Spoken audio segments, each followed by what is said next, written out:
Tout de suite à la Maison-Blanche, Donald Trump qui s'exprime justement sur la situation en Iran. Ayez la bonté de nous informer pour que nous soyons sur place. Mais vous ne savez même pas ce que je vais faire. Peut-être je vais le faire, peut-être je ne vais pas le faire. Personne ne sait ce que je vais faire. L'Iran a pas mal d'ennuis. Ils ne veulent pas négocier. Et moi, je leur ai dit, mais pourquoi est-ce que vous n'avez pas négocié auparavant? Regardez tous ces morts, toutes ces destructions. Pourquoi est-ce que vous n'avez pas négocié avec moi il y a 15 jours? Vous auriez eu un pays. C'est très très triste de voir cela. On ne s'attendait absolument pas à une situation comme celle-là.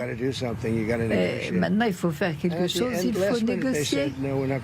En fin de compte, ils ont refusé de négocier, puis regardez ce qui s'est passé. J'avais parlé de 60 jours, et bien 61, ça va devenir un chiffre très célèbre le lendemain des 60 jours. Les choses ne peuvent pas durer, effectivement.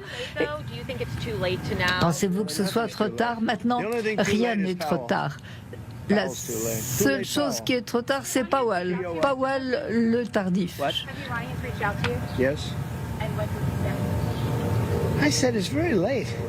je dis que c'est très tard. J'ai dit que c'était très tard. Il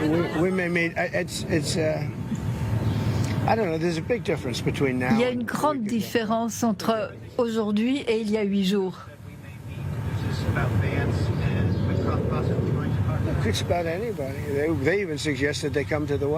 Ils ont proposé de venir à la Maison-Blanche, ça fait une grosse différence. Oui, ils ont proposé de venir à la Maison-Blanche. C'est courageux, mais c'est pas facile pour eux de faire cela. Moi, je ne peux pas y aller du fait de ce qui se passe. J'ai dû quitter le G7, qui était d'ailleurs vraiment extraordinaire au Canada. Ce sont des gens très bien. Je ne sais pas combien de temps ça va prendre. Ils n'ont plus de défense aérienne. Nous avons pris possession de l'espace aérien.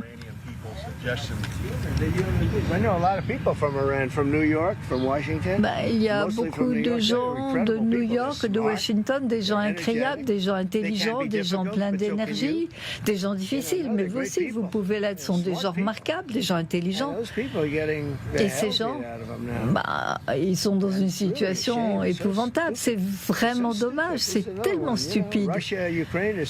La Russie et l'Ukraine, c'est tellement stupide. C'est une chose qui ne se serait jamais passée sous ma présidence. Vous êtes d'accord, n'est-ce pas? Jamais sous ma présidence cela ne se serait passé. Et je parlais hier.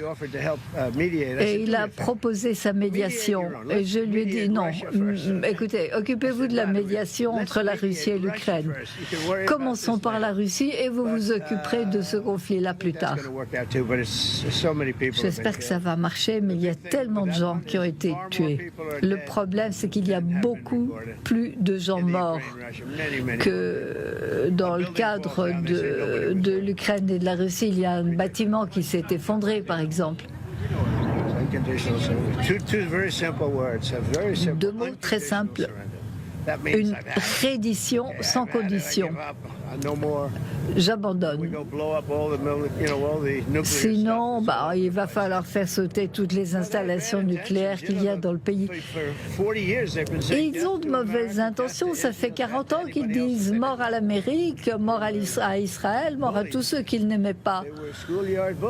C'était comme des gamins qui harcèlent les autres à l'école. Bon, ce n'est plus le cas maintenant. On va voir ce qui va se passer. Mais rien n'est fini tant que ce n'est pas fini. Vous savez, une guerre, c'est toujours très complexe.